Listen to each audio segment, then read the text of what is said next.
C'était un penalty et donc c'était une question de chance. Et donc Sommer n'a pas pu empêcher cette penalty et voilà. Bonsoir les amis, j'espère que vous allez bien comme d'hab. Bienvenue dans cette nouvelle vidéo dans laquelle on va faire le débrief des matchs à Bayern Munich Fribourg en quart de finale de la Coupe d'Allemagne.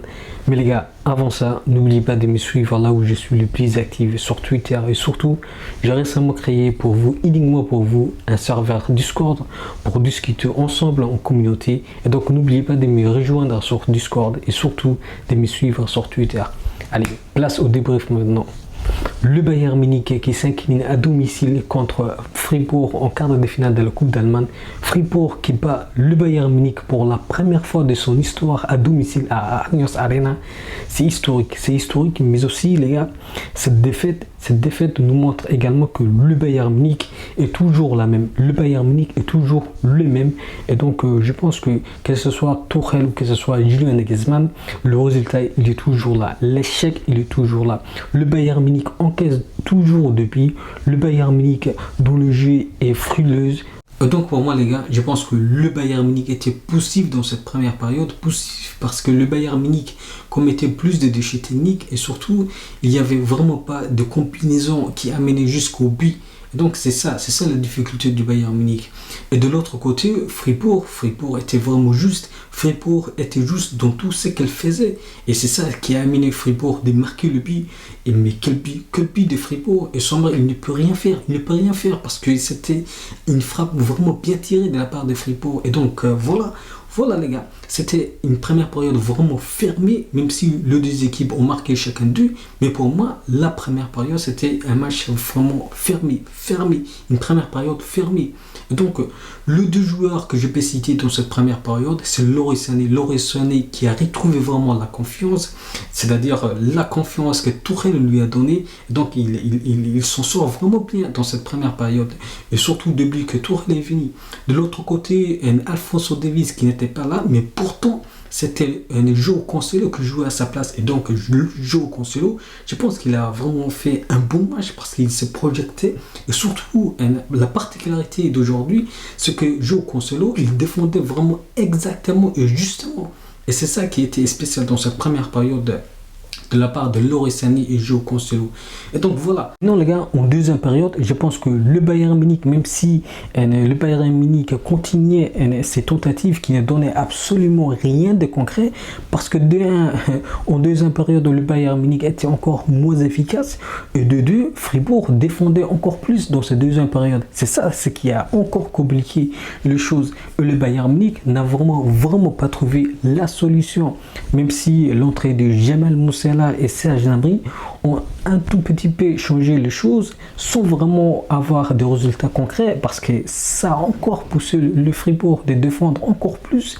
Et c'est ça ce qui est frustrant parce que lorsque tu joues contre une équipe qui défend à 11 et qui joue à la moitié du terrain, c'est vraiment compliqué. Et donc c'est ça ce qui a compliqué les choses. Mais maintenant, le Bayern Munich devrait trouver des solutions dans ce genre de problème. Et c'est ce qui a moqué le Bayern Munich, trouver des solutions concrètes. Même si les gars, j'ai trouvé que qui se le commande dans la première période et dans le début du deuxième période était vraiment pas au top, surtout pas au top. Il était vraiment un flop dans cette première période et dans ce début de cette deuxième période. Et donc voilà, Jamal Musiala et Serge Gnabry ont un petit peu bousculé le Fribourg sans vraiment rien donner de concret. Voilà les gars, moi je voulais que Thomas Müller sorte parce que je trouvais que Goretzka était vraiment imposant au milieu et c'est ça ce qui a fragilisé le Bayern Munich encore plus en deuxième période. Donc pour moi les gars, je pense que la sortie de Goretzka était vraiment la clé du match parce que dès que Goretzka est sorti, ça facilitait les choses pour Fribourg parce que Fribourg a continué de jouer en avant, Fribourg a trouvé des espaces au milieu, Fribourg a créé plus d'occasions et surtout Fribourg était vraiment dans l'optique d'attaquer, dans l'optique de marquer. C'est ça ce qui est plus grave. Et surtout, le Bayern Munich a fait rentrer Sadio Mané à la place de Choupo-Moting. Parce que pour moi, je trouve que Sadio Mané n'est vraiment pas au top. Il n'est vraiment pas au top.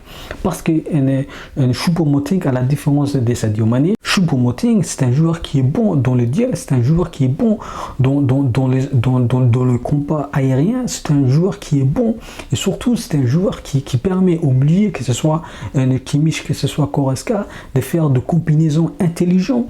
C'est un joueur qui est vraiment important, à la différence de Sadio Mané qui n'était vraiment pas en forme, les gars, il faut se le dire la vérité. Et donc la clé du match pour moi, c'est la sortie de Choupo-Moting et surtout la sortie de Goretzka, parce que pourquoi faire rentrer Sadio Mané qui n'était pas en forme? Pourquoi on fait rentrer Sadio Mané?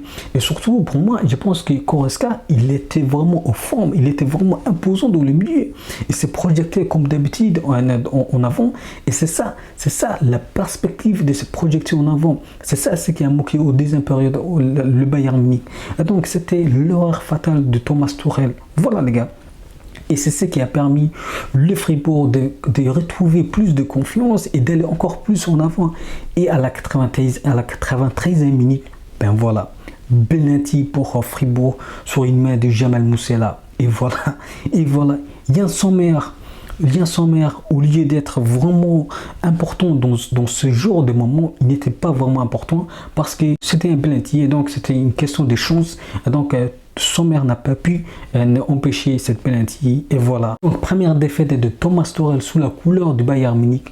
Le Bayern Munich qui va retrouver Fribourg en championnat en Bundesliga la semaine prochaine. Et donc si le Bayern Munich perd contre Fribourg la semaine prochaine, ben, le Bayern Munich ne sera pas le leader du championnat à condition que Borussia Dortmund perd contre leur adversaire du jour. Et donc voilà les gars, la place de leader, le championnat, le trophée du championnat n'est vraiment pas garanti cette saison. Et c'est ça qui est palpitant cette saison. Continuons dans cette lancée. Le Bayern Munich, le Bayern Munich étant vraiment en difficulté. Le Bayern Munich est en difficulté. Mais il faut féliciter le championnat parce que les autres équipes du championnat en Bundesliga sont vraiment de haut niveau, cette saison. Et ça, c'est bien pour notre championnat.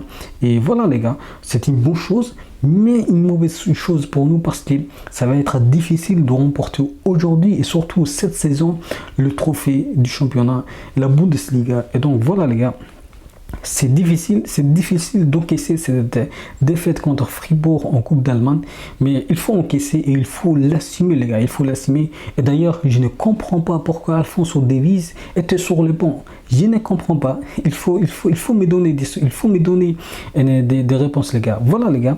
Et je vous dis à la prochaine vidéo et au prochain match. Et surtout les gars, n'oubliez pas de me suivre sur mon compte Twitter. Et surtout, je vous ai créé uniquement pour vous un serveur Discord pour communiquer et surtout discuter entre Bavarois et rester dans une communauté vraiment importante.